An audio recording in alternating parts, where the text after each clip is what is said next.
Hi guys, journalist Andrew Neil is a mixed bag. When interviewing politicians, he's great at holding their feet to the fire. But when it comes to Europe, I think he has his Brexit blinkers on.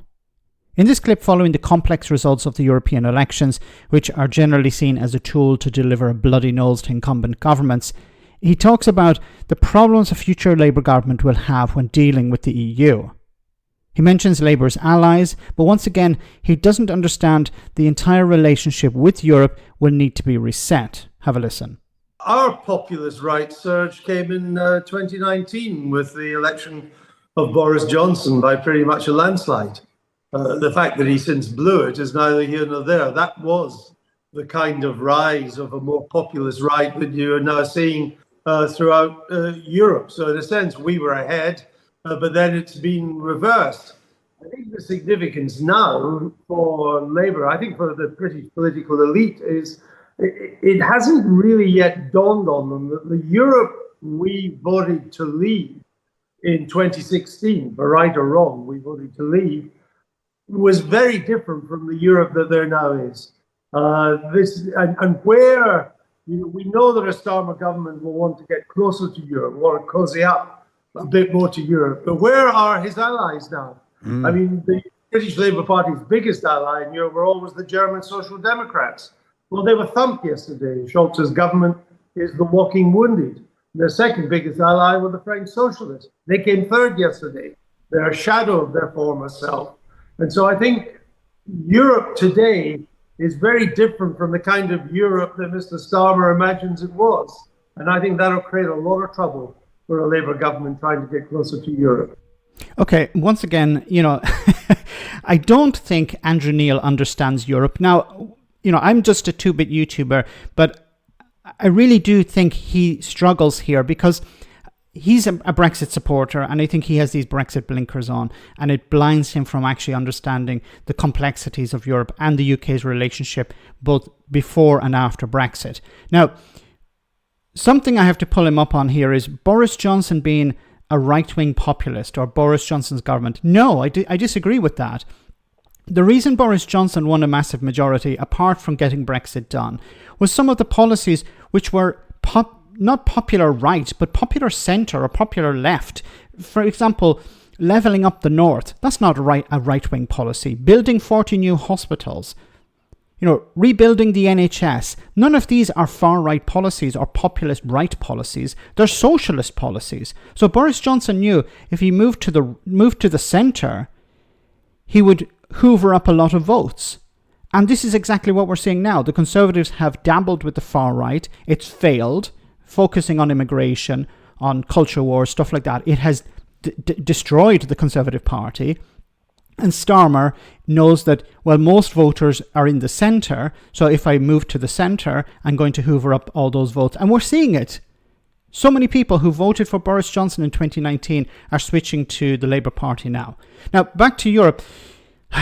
This is frustrating because Labour's allies, when it was a member of the European Union, are completely different to the UK's allies today. So, he's talking about Labour's allies, or the UK's allies. Labour's allies being the French socialists or the German social democrats.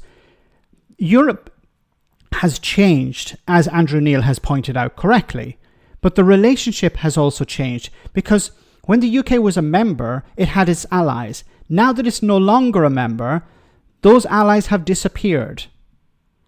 Now, I've mentioned before, Britain's greatest ally at the moment is Ireland. We saw it during the Brexit negotiations, when the European Union wanted to be tougher with Britain now that it's no longer a member. In order to protect the Good Friday Agreement, Ireland put pressure on the European Union to take a different path. So it actually helped facilitate the negotiations. It helped smooth out some of the rough spots in the relationship under Boris Johnson, of course, between the European Union and Great Britain. So this, in a sense, the relationship the UK had with parties on the continent when it was a member, of course is going to change and has changed since it left. So its allies are not Germany and France. Its ally, as of today, is Ireland. And I think a lot of Brexiteers don't understand that or refuse to accept that.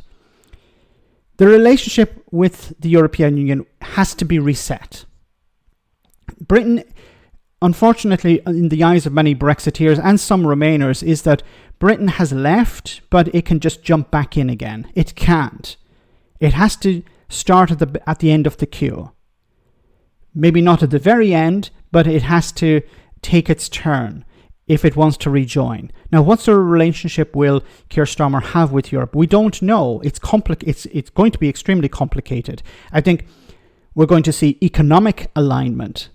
The political alignment will come later, but first there will be economic alignment, following EU standards, trying to bring down barriers to trade, stuff like that.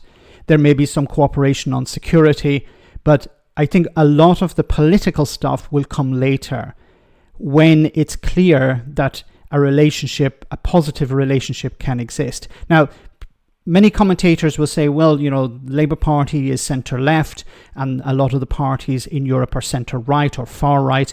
That doesn't make any difference. I don't believe it makes a difference, because Europe is not going to view Britain as a political ally. It's going to first regard the UK or Britain as an economic ally. So it's going to say, okay, how can we facilitate trade? The far right in Europe don't care about barriers to trade and stuff like that. They're concerned with other issues. So for Britain to rebuild its relationship with the European Union, I don't think it's necessary to have allies like the Social Democrats or the Social Democrats or socialists in France and Germany, respectively. It just needs to start aligning economically. Let me know in the comment section, guys, what you think. As always, your comments are greatly appreciated. Thanks a lot.